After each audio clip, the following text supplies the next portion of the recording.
Unión de Educadores de la Provincia de Córdoba, junto a los docentes en defensa de la educación pública.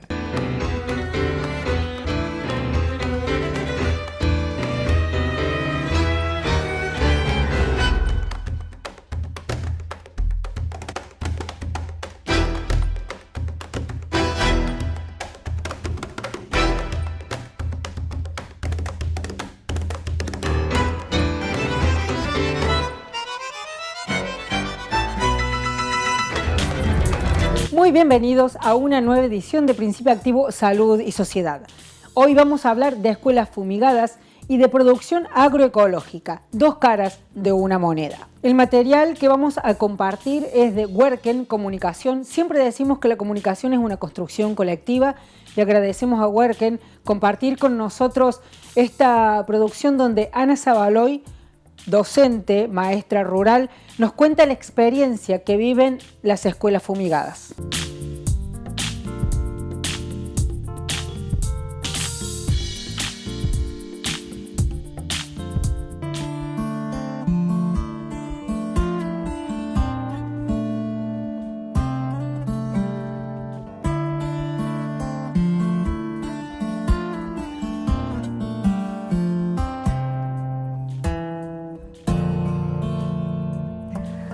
Bueno, mi nombre es Ana Zabaloy, toda la vida me dediqué a la docencia, soy psicopedagoga también, así que en diferentes ámbitos de las escuelas y los primeros y los últimos años de mi carrera docente como docente rural.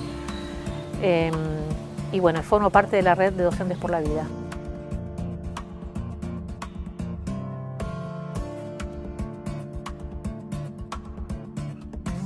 Bueno, las escuelas rurales de la provincia de Buenos Aires están sufriendo de forma muy directa la problemática de las fumigaciones con agrotóxicos y uno lo ve cotidianamente en las historias que te cuentan los chicos, en los problemas de salud que ves en ellos, en sus padres, en las mismas docentes y no docentes que trabajamos en esas escuelas, los chicos en sus casas, porque no es solo en la escuela que fumigan, los nenes te cuentan cómo son fumigados en sus casas cotidianamente. Así que bueno, esta es una realidad de todas las escuelas, más allá de que no todas denuncien. Es una realidad que afecta a todas las escuelas de la provincia de Buenos Aires. Me pasó llegar un día, una mañana de junio, a la escuela y en el campo pegado a la escuela yo vi unas maquinarias, pero bueno, uno está tan acostumbrado a ver maquinarias que no me llamó la atención.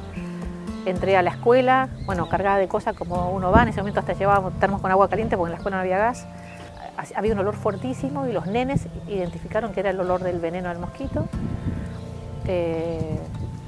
Veo por la ventana de la cocina, sí había esta maquinaria fumigando el campo pegado a la escuela. No había forma de interceptarlo porque era ir a meterte abajo del ala. Bueno, cuando paró fui a hablar con el fumigador y también recibí un llamado por el tema del gas del consejo escolar, así que salí de la escuela. Las escuelas solemos tener problemas con las señales, así que bueno, hay que buscar el lugar al lado del mástil, qué sé yo. Aspiré accidentalmente con lo que estaban fumigando, que después resultó ser 2,4-D. Como sabemos, uno de los componentes de la gente de la talla de Vietnam.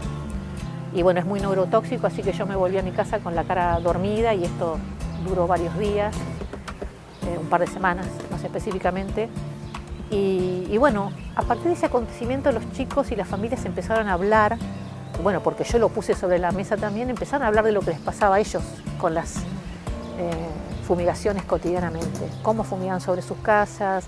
Me ha pasado también que llegan nenes con dolor de cabeza y mareo porque en el camino, cuando venían en la motito con su mamá, un mosquito lo fumigó en el camino, o otro nene de cruzarse con un mosquito que iba trasladándose por el camino y llegar a su casa y tener que cambiarse toda la ropa, que me enseño, no sabes cómo, el olor a veneno que tenía. Ver la afección en la salud de mis alumnos, muchos problemas respiratorios, digestivos, mamás que perdieron embarazos, mamás con problemas de piel pero terribles, permanentes, que a la vez te cuenta que es la mamá que va a la soga a sacar la ropa y la tiene que volver a lavar por el olor a veneno. Yo lo que digo es que las docentes rurales somos testigos directos del costo humano de este sistema basado en transgénicos y venenos.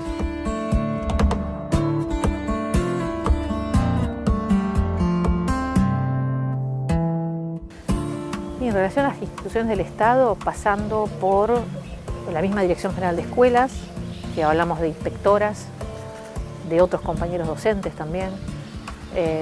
Y ahí pasás de la indiferencia a la complicidad, ¿no? Más o menos en ese espectro de actitudes se mueven. En los pueblos chicos de agrícolas, mucho este concepto de que todos vivimos del campo y que el campo es, ¿no? Y no te metas con el campo y tampoco digas nada que pueda molestar al otro y hacerte quedarte mal. Parece una pavada, pero en los pueblos chicos esto circula mucho, ¿no? Entonces el que no tiene un pariente tiene el marido de la amiga, el que no vende tractores vende agroquímicos o trabaja o tiene de clientes, es un negocio en su comercio a los tipos que producen el campo. Entonces es difícil, es muy difícil. En general estas sociedades reaccionan con indiferencia o con rechazo, así manifiesto, ¿no? Me ha pasado que inaugurando el jardín recibí un llamado la noche anterior de la inspectora que por favor no hablara en el discurso de inauguración de las fumigaciones, cosas que resultan muy fuertes, ¿no? Porque son los chicos los que están en riesgo, los que ellas supuestamente tienen que defender, ¿no? Son sus escuelas. Yo por lo menos mi escuela sentía mi escuela, mis chicos, y sentís que para los otros no hay ese sentido de pertenencia. Parece que los pibes no importan, ¿no? Que son un número en la matrícula. No sé, no llego mucho a entender esa lógica, me cuesta ponerme en esas cabezas. Es difícil, pero creo que vale la pena hacer ese trabajo, totalmente, me parece que es fructífero. Y hay que instalar esta temática en los proyectos institucionales de las escuelas rurales, ¿no? De todas, pero bueno, de las rurales más. Es como que no puedes hablar de la germinación del poroto cuando afuera, por la ventana, ves cómo el campo queda devastado y los chicos lo ven y te lo dicen, ¿no? Nosotros pusimos como tema de la Feria de Ciencias, trabajamos la biodiversidad en los ambientes rurales. Bueno, y ahí salió todo, a partir de lo que ellos mismos veían, ¿no? Y los nenes la tienen reclara, los chicos son sumamente inteligentes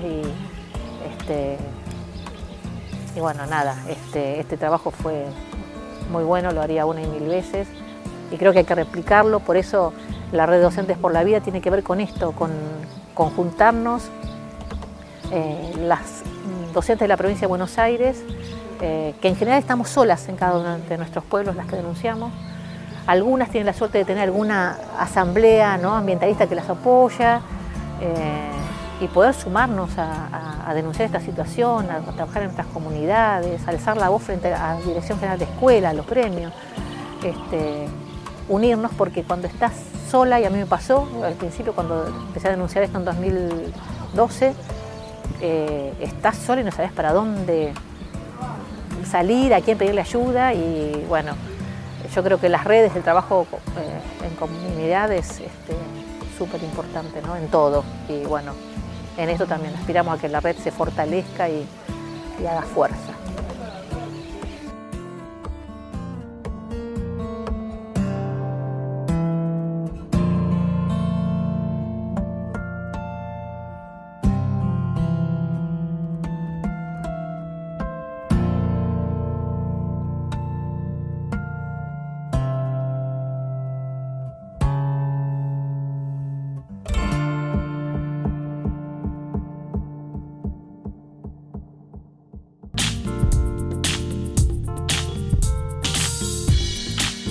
Agradecemos a los compañeros de Huerquen, un grupo de comunicación que se dedica a un seguimiento e investigación profundo y producción de materiales que nos ayudan a visibilizar temáticas de envergadura e importancia como este que acabamos de compartir. En el próximo bloque, con Marcos Filardi, vamos a hablar sobre cómo la agroecología es una forma absolutamente viable y sustentable para que no se fumiguen las escuelas.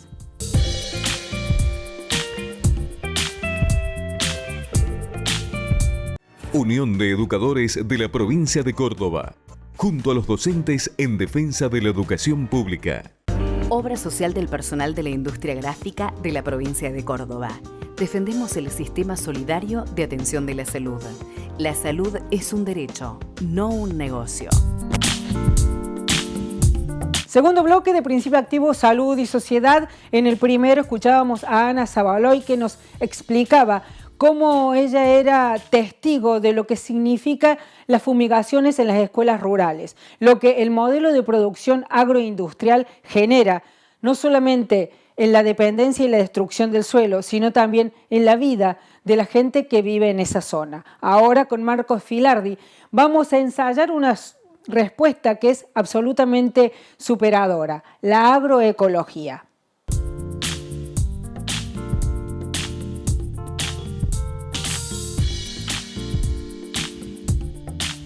Destrucción de la capacidad de fertilidad de los suelos como organismo vivo, destrucción de los polinizadores esenciales para la reproducción de nuestros alimentos. Es decir, un modelo agroindustrial dominante, veneno dependiente, con devastadoras consecuencias en nuestros territorios. Entonces, por un lado, frente a esa producción hegemónica dominante, la soberanía alimentaria tiene una propuesta distinta. Lo mismo respecto de la distribución. Vos tenés un modelo agroindustrial dominante que está caracterizado por una intermediación muy concentrada, muy pocos actores dominan todas las cadenas agroalimentarias, y en la que prima particularmente en la distribución el hipermercadismo, ¿no? Que comercializa el 75% de los alimentos. Entonces, frente a eso, la soberanía alimentaria aboga por localizar los sistemas alimentarios. En vez de tener bolsones que se especializan en la producción de algunos alimentos y que después circulan kilométricamente por todo el territorio nacional a través de camiones, priorizar la producción local para el abastecimiento local, ¿no? Entonces, localizar los sistemas alimentarios. Y también garantizar el acercamiento directo de los productores con los comensales, garantizándoles a unos y otros un precio justo por ese alimento, pero también el acceso a un alimento sano, producido localmente, a través de un agricultor local que de esa manera arraiga en el territorio, ¿no? Y la tercera pata central del paradigma de la soberanía alimentaria es que mientras el modelo agroindustrial dominante ve al agua, a las semillas, a los alimentos y a la tierra como meras mercancías libradas a los juegos de la oferta y la demanda, una economía centralmente capitalista, la soberanía alimentaria entiende que son bienes comunes y derechos humanos, que tienen que estar puestos al servicio de la producción de alimentos sanos, seguros y soberanos para los pueblos. Entonces, por eso decimos que es un paradigma antitético, contrapuesto y superador del modelo agroindustrial dominante, que tiene una propuesta en la producción, una propuesta en la distribución y una propuesta en el consumo de los alimentos. Hay soluciones en marcha que necesitan de políticas públicas que fortalezcan el acceso a la tierra para que trabajadoras y trabajadores puedan seguir adelante con esta producción que no solamente es sustentable y que genera soberanía alimentaria y producción de alimentos sanos, seguros y soberanos, sino que propone también una redistribución del ingreso justa. Ahora, para hablar justamente de economía, ingreso, inflación, crecimiento, nuestro invitado en la columna de economía, Fernando Oviedo. Continuando con los temas referidos a la distribución del ingreso y vinculando ese tema a la cuestión de la inflación que hemos hablado o que hemos trabajado en otros programas, hay que decir que en Argentina la inflación es un fenómeno característico de la puja distributiva entre los precios que remuneran a los dos factores productivos principales, el capital por un lado y el trabajo por el otro. ¿Cuáles son los dos precios que remuneran a esos dos factores productivos principales en una estructura económica? El sistema de precios a la hora de la remuneración del capital y el salario a la hora de la remuneración del trabajo. En Argentina la inflación es un fenómeno característico de puja distributiva. Cuando el crecimiento del salario promedio de los trabajadores formal e informal en la Argentina crece por debajo de la tasa de inflación, evidentemente la distribución del ingreso va a empeorar. Y esto se ha visto manifestado y hay constatación empírica suficiente en la Argentina en relación a este fenómeno. Dijimos que los salarios remuneran al factor trabajo y los precios remuneran al factor capital. La inflación es un fenómeno de puja distributiva entre estos dos factores en el marco de lo que se conoce como la distribución funcional del ingreso, es decir, la distribución entre los principales factores de la producción. En los últimos tiempos hemos visto que en la Argentina, sobre todo del 2016 en adelante, la tasa de inflación ha crecido por encima del nivel de recuperación de los salarios. Por lo tanto, el poder adquisitivo del salario disminuyó, habiendo caído un 20% desde el 2018 a fin del 2020, al inicio, ¿no?, del ciclo recesivo del macrismo. lo cual a su vez tuvo una repercusión en el coeficiente que mide la estructura distributiva de una sociedad, ¿no? Porque el coeficiente de Gini empeoró, pasando del 0,41 al 0,46. Cuando el coeficiente de Gini se acerca a 1 es porque la distribución del ingreso empeora. Estamos hablando de distribución del ingreso y no de distribución de la riqueza, porque la distribución de la riqueza significa ya estar en el marco de un proceso revolucionario en donde se distribuya o se redistribuya la propiedad, ¿no? El capital, la propiedad fundamentalmente de los bienes de capital. Y eso, en las democracias capitalistas encontramos severos límites para avanzar en ese sentido. Por lo tanto, solo eso es posible en procesos revolucionarios, lo que significa que solo podemos hablar en el marco de la democracia capitalista de distribución del ingreso. Cierre de nuestro segundo bloque. En el próximo bloque de Principio Activo, Salud y Sociedad, vamos con Melissa Luc para hablar de economía feminista.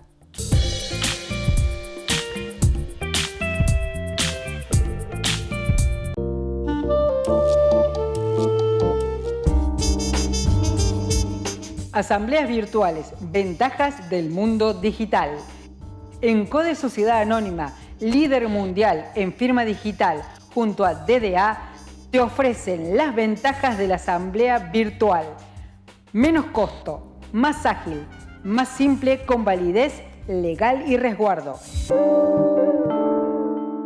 Unión de Educadores de la Provincia de Córdoba, junto a los docentes en defensa de la educación pública. BM Consultorios Odontológicos. Somos un equipo de odontólogos formados para prevenir y cuidar tu sonrisa. Te cuidamos, nos cuidamos. Obra social del personal de la industria gráfica de la provincia de Córdoba. Defendemos el sistema solidario de atención de la salud. La salud es un derecho, no un negocio. Tercer y último bloque, y como lo habíamos prometido, Melissa Luc para hablarnos de economía feminista, en esta oportunidad de la importancia del reconocimiento de las tareas del cuidado para generar sociedades más igualitarias. Hola a todos y a todas. De nuevo Melissa Luc hablándoles sobre economía feminista. Bueno, hemos estado hablando mucho sobre el trabajo oculto no remunerado, que debería pagarse, pero que no se paga, que está relacionado con la economía del cuidado y con todas estas tareas que están incluidas dentro de esta economía. Hemos dicho también que la economía del cuidado es un servicio clave para que el sistema capitalista funcione y por lo tanto debería ser tanto el Estado como el mercado, como las organizaciones los que se hagan cargo de ese servicio tratando de remunerarlo. Dentro de la economía feminista va a haber muchísima discusión en cómo calcular la hora de cuidado. En eso todavía no estamos de acuerdo todas las feministas que estamos dentro de la economía y de hecho déjenme aclararles que dentro de la economía feminista hay muchas miradas, hay miradas muy disímiles entre sí y hay muchas críticas que están muy debatidas dentro del feminismo y dentro de la economía feminista en particular. Por lo tanto, cuando yo me refiero a economía feminista me refiero a una generalidad bastante abstracta. Pero ¿cómo calcular la hora de cuidado? ¿Deberíamos cobrar como un abogado? ¿Deberíamos cobrar como una enfermera? ¿Deberíamos cobrar esa hora de cuidado? ¿Cómo la valorizaríamos? ¿De dónde sacaríamos la idea de cómo valorizarla? Esa es una discusión que en economía existe desde hace 250 años y que está relacionada directamente con el trabajo oculto no remunerado. Porque tanto Adam Smith como los economistas clásicos que discutieron con él, debatieron mucho sobre si las tareas domésticas y de cuidado que llevaban a cabo las mujeres dentro del hogar debía o no debía remunerarse o si brindaba un servicio o no al sistema capitalista. Hasta el día de hoy la mirada de Adam Smith sigue intacta. No provee ningún valor al sistema capitalista. Y es lo que en la economía feminista queremos venir a discutir, erradicar y reivindicar. Las tareas de cuidado son esenciales y deben ser remuneradas para poder vivir en sociedades más igualitarias.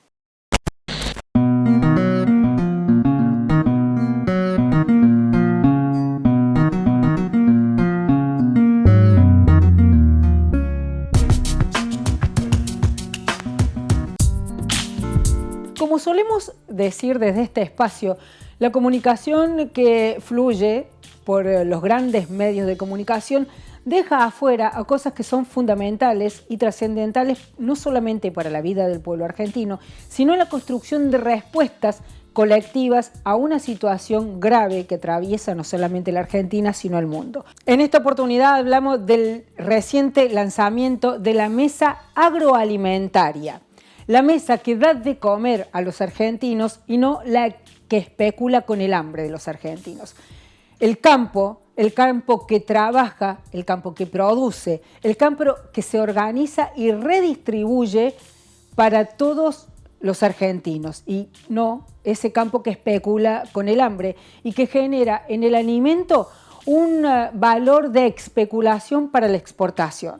Este campo profundo, organizado muchas veces en cooperativas, en pequeñas empresas, que representa el esfuerzo de trabajadoras y trabajadores de esa Argentina profunda. Es un campo que propone soluciones superadoras. La pandemia puso blanco sobre negro en esto del alimento y la crisis que vive no solamente la Argentina, sino el mundo. Este campo profundo propone respuestas que vienen de la mano de la sustentabilidad, de la distribución del ingreso igualitario, del trabajo digno.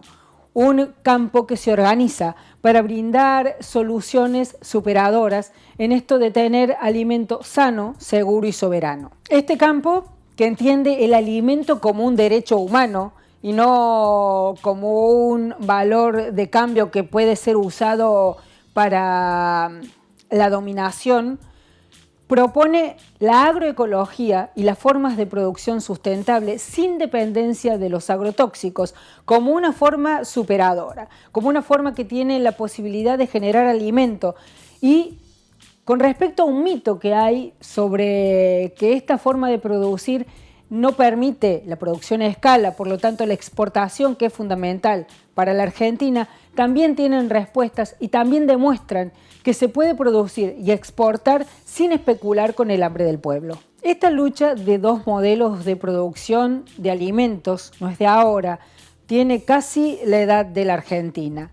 ¿Hasta cuándo vamos a proponer y apoyar un modelo de producción extranjerizante?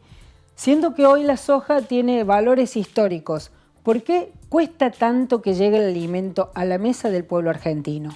Este camino necesario a transitar, el camino de la soberanía alimentaria, de la producción agroecológica, de la producción sustentable, ya tiene pasos concretos dados por los trabajadores, pasos que necesitan del apoyo del Estado en políticas concretas de acceso a la tierra. El documento de esta mesa de la agroalimentación, esta mesa que representa a nuestro campo, al verdadero campo, dice en su párrafo final: este nuevo modelo agroalimentario en nuestro país es un modelo con conciencia social, sustentable, rentable, con innovación tecnológica soberana, un modelo que garantiza el mercado interno y aumenta las capacidades de exportación y generación de riquezas para la Argentina.